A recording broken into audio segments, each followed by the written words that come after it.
So I recently took a trip to the cinema with Evie. We went to see King of Kings, a wonderful animated retelling of the life of Jesus. Now, if anyone hasn't seen it and will see it, there is a level of creative liberty taken, as you can imagine, with a cinematic story, but it does a wonderful job of depicting some of those key moments in Jesus's life. It does it in a way in which children can understand, which I tend to find works for us adults as well. And they went to one of these stories and one of these accounts, that I've always found incredibly powerful. And I was fascinated that they decided to take it on in a retelling of Jesus's life for children. So we're going to watch a clip now which has this account in it. As I said, allowance for creative license for the sake of cinema, but I'm sure you'd agree it's an incredibly powerful retelling of an account in Jesus's life that's very difficult at times for us to get our heads around. So to hear it from the Word of God, I'm going to invite Jane to come and she's going to read from John 8 for us. Thank you, Jane.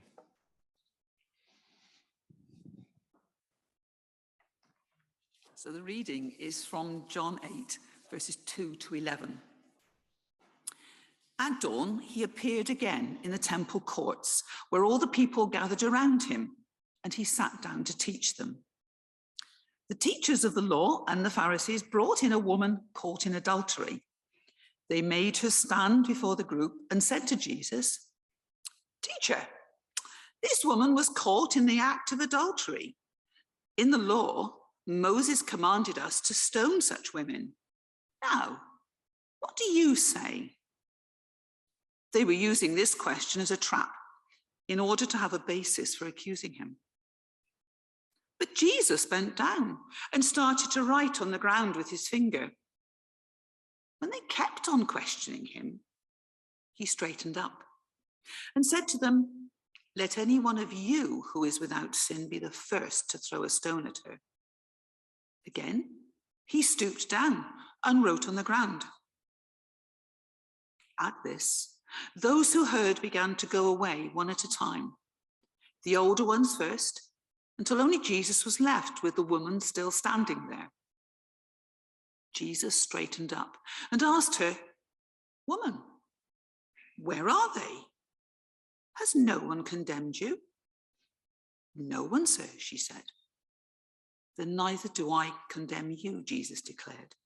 "Go now and leave your life of sin."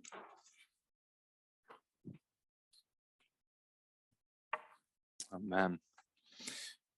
So this is it, isn't it? Here we go. The battle between Jesus and the Pharisees. Jesus versus the religious elite. An opportunity for him to humble them, to prove to them he is who he says he is. This is Jesus defiant in the face of religious authority. The truth is this, though, that I grew up with that as the image of this story. In fact, if I'm honest, it's probably the only way I've ever been taught this story. This is Jesus versus them.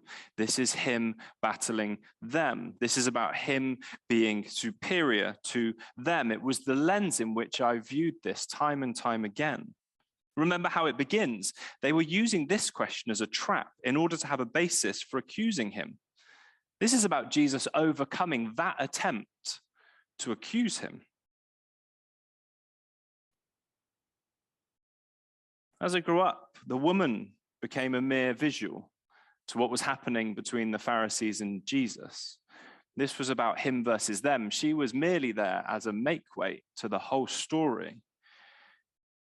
It was Jesus defying the authorities. It was about him showing them who he was. It was about him and about them. And she just became the mechanism by which these two parties were brought together.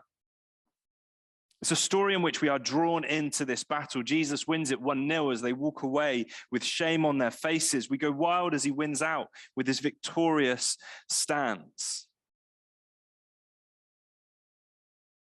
But the painful truth is this: we can so often be caught up in that battle mentality.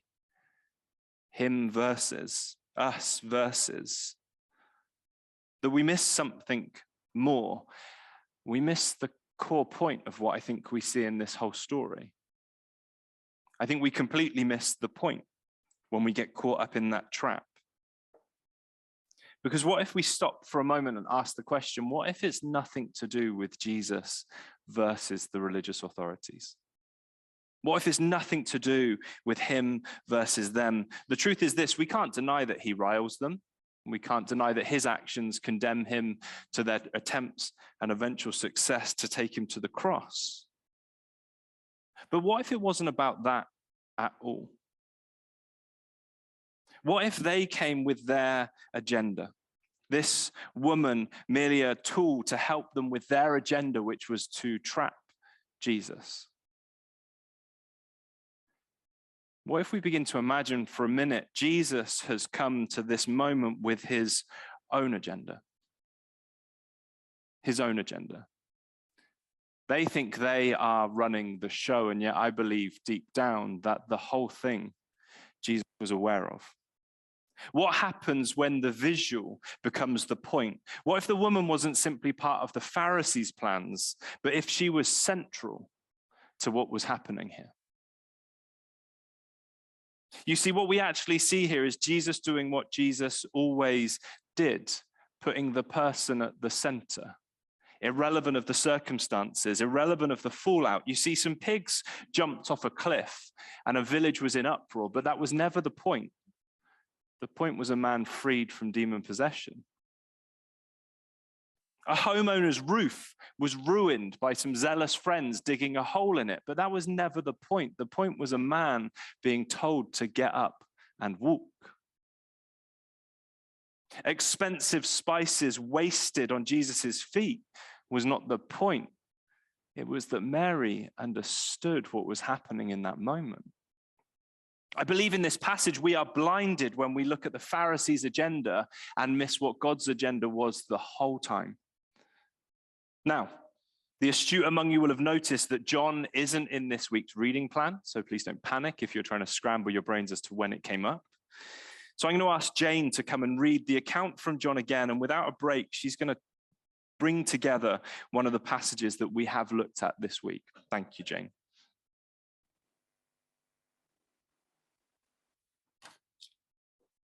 At dawn, he appeared in the temple courts, where all the people gathered around him, and he sat down to teach them. The teachers of the law and the Pharisees brought in a woman caught in adultery. They made her stand before the group and said to Jesus, "Teacher, this woman was caught in the act of adultery. In the law, Moses commanded us to stone such women. Now what do you say?" They were accusing this question as a trap in order to have a basis for accusing him. But Jesus bent down and started to write in the ground with his finger. When they kept on questioning him, he straightened up and said to them, "Let any one of you who is without sin be the first to throw a stone at her." Again, he stooped down and wrote on the ground. At this, those who heard began to go away, one at a time. The older ones first, until only Jesus was left with the woman still standing there. Jesus straightened up and asked her, "Woman, where are they?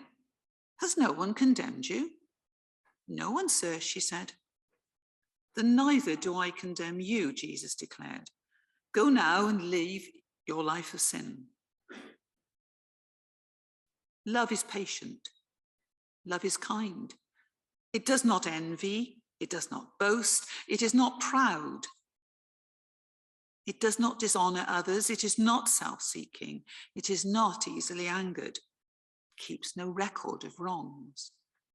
Love does not delight in evil, but rejoices with the truth.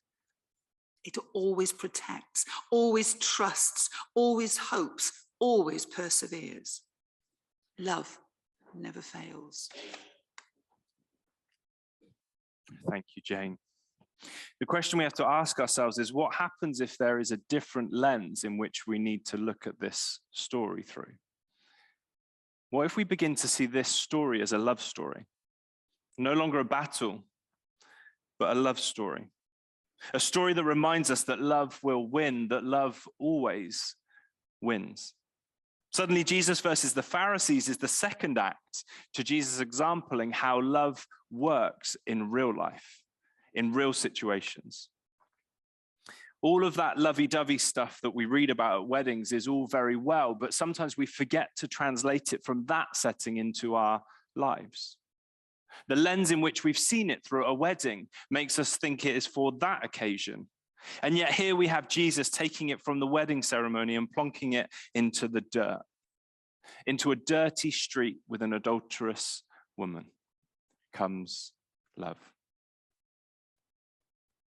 I don't believe for a minute for Jesus it was ever about him versus the Pharisees. You see, from the minute that the woman arrived, this was about Jesus and a child of God.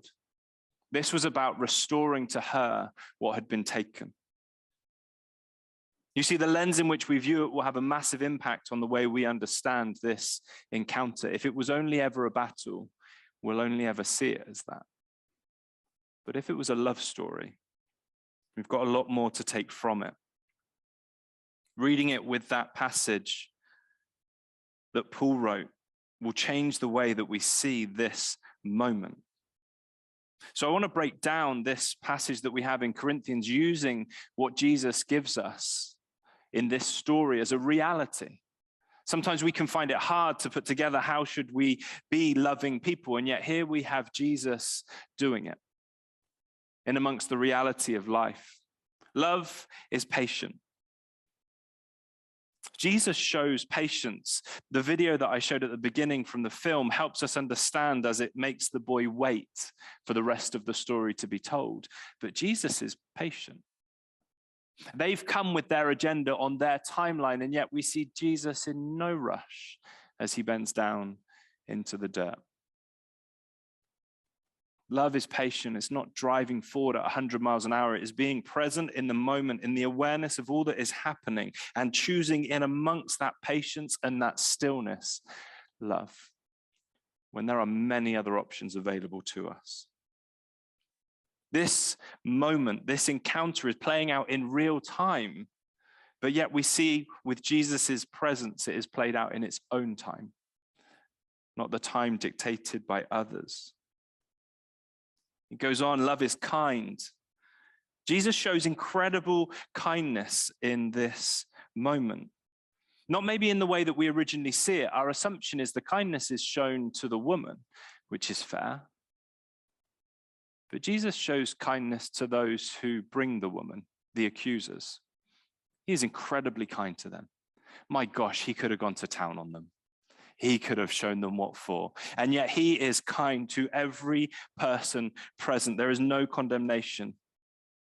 There's no arguing with them. There's no lashing out. Instead, Jesus leaves room for everyone present to journey this for themselves. Kindness is acting with consideration, with generosity, with a genuine care for others. I believe in this passage, we see Jesus exemplifying love is kind through the way that he looks to everybody.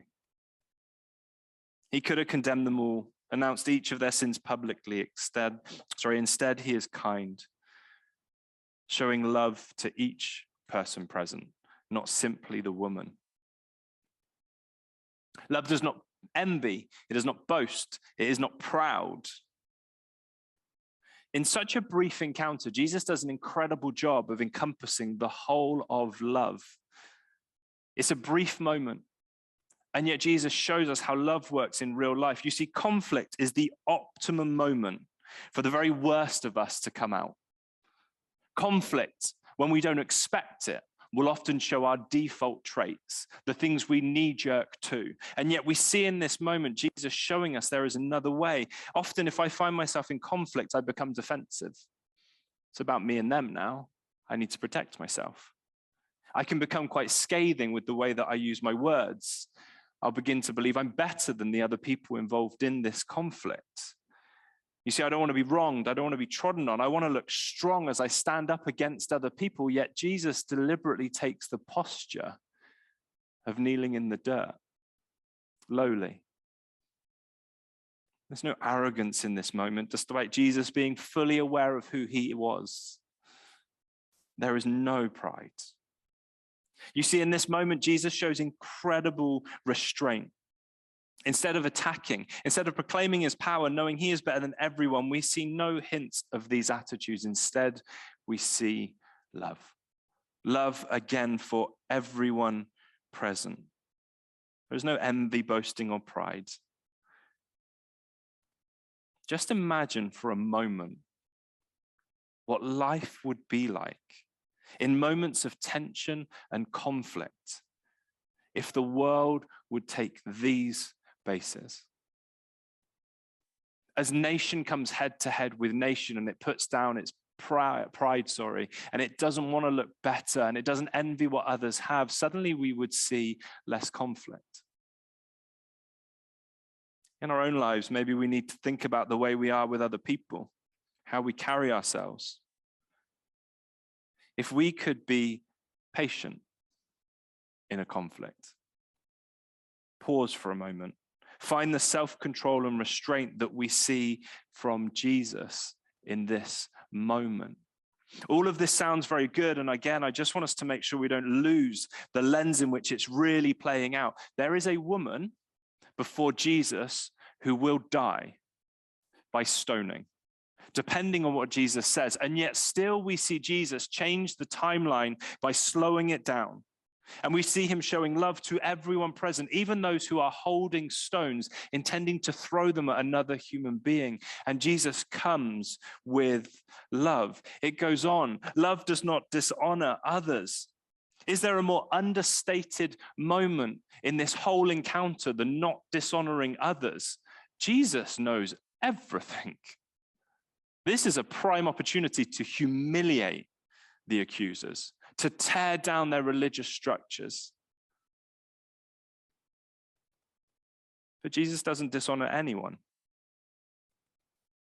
He doesn't dishonor the accused, the woman, doesn't dishonor the accusers, the Pharisees and the religious leaders. Jesus could have gone to town in this situation. He could have humiliated the woman for her actions and made an example of her as a teaching point, which as parents we love to do. But he doesn't.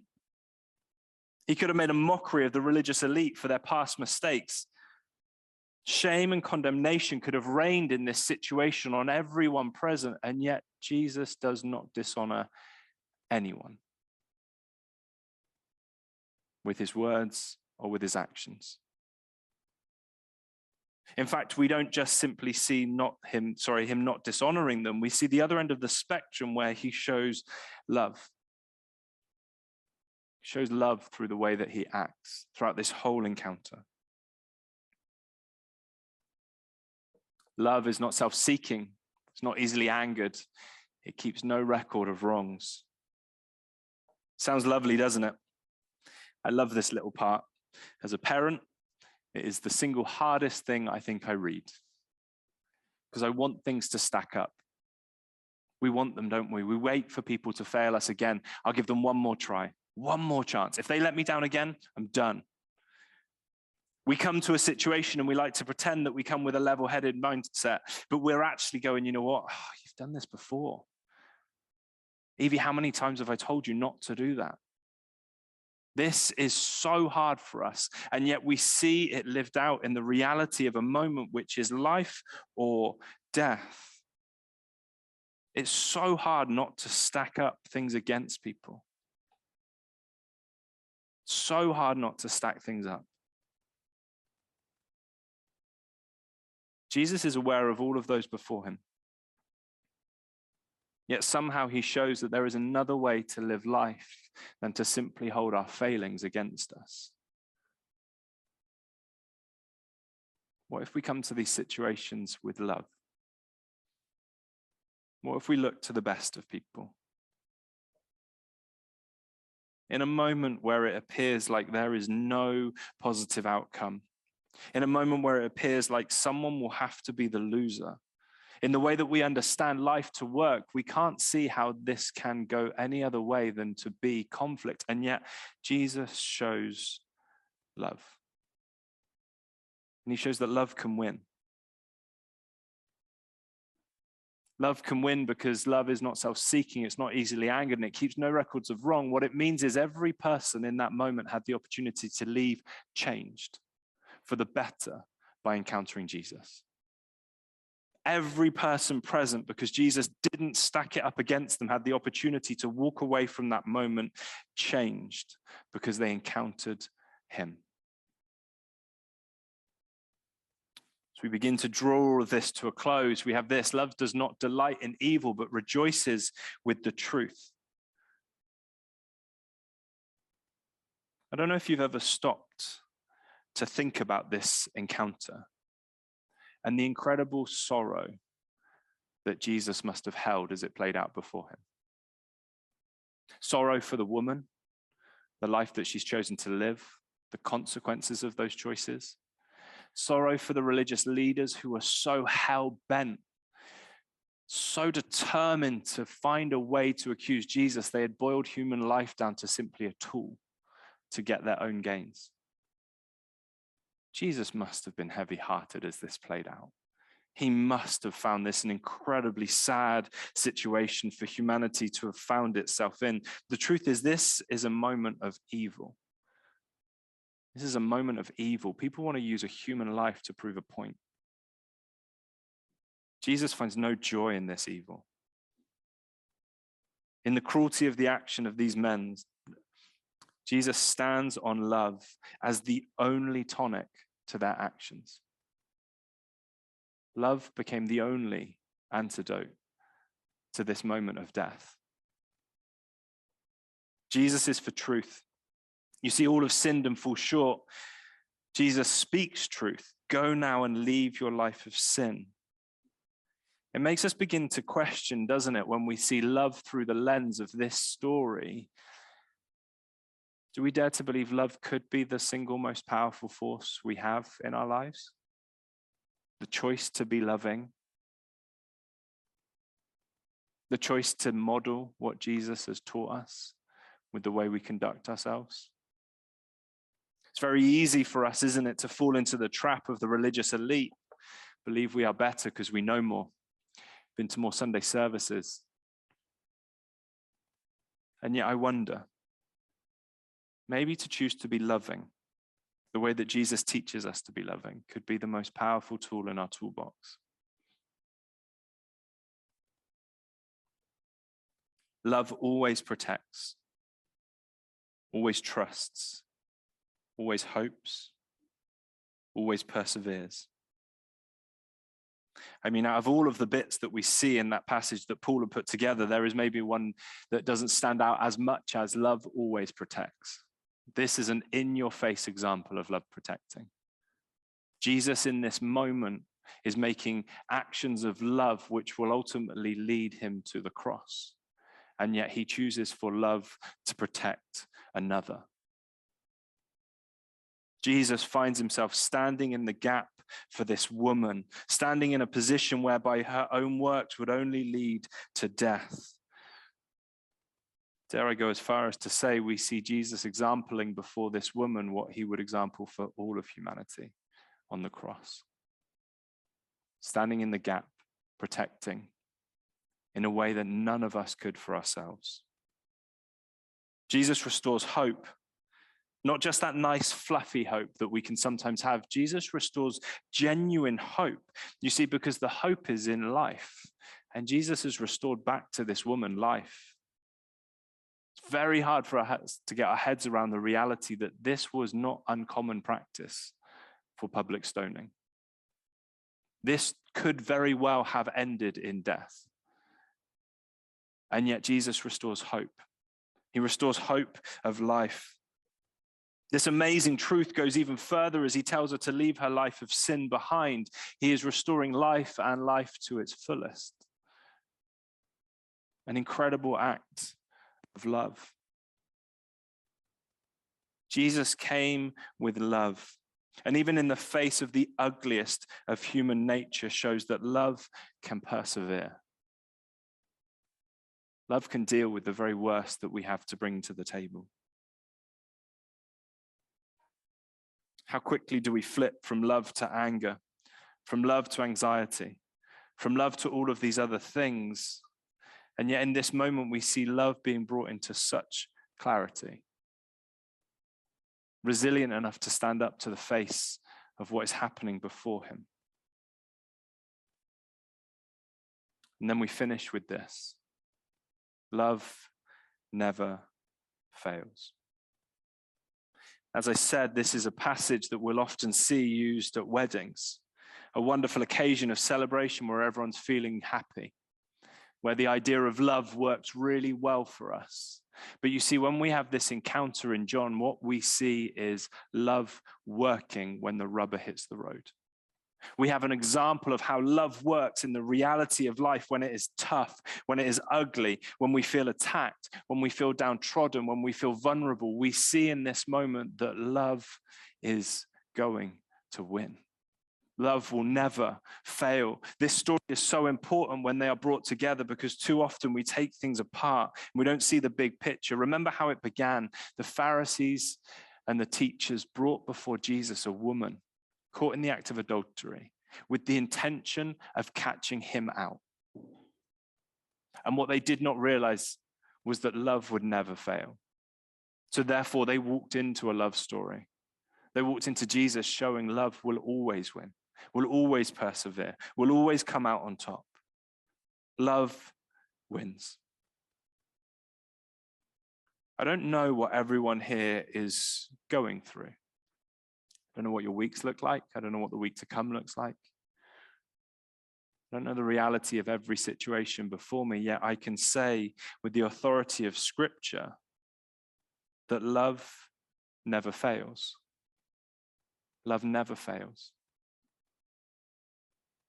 Even if everything feels like it is falling to pieces around you, stand firm on this promise.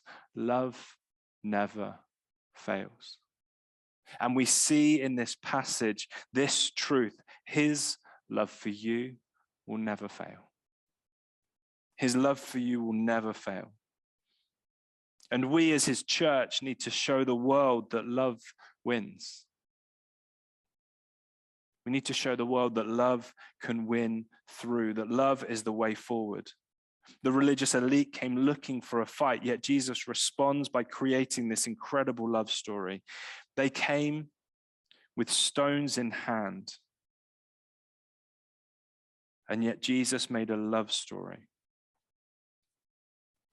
The same story that we read here is true of my life. That's the brutal reality. A sinner, condemned, unclean, condemned to death, a life without God. And yet we see through this story and we see through the cross that Jesus will make a way for sinners to be restored to relationship with God. Each and every one of us sees ourselves in this story. A sinner, condemned, unclean, condemned to death, life without God, until love won, until Jesus stood in the gap for me and for you.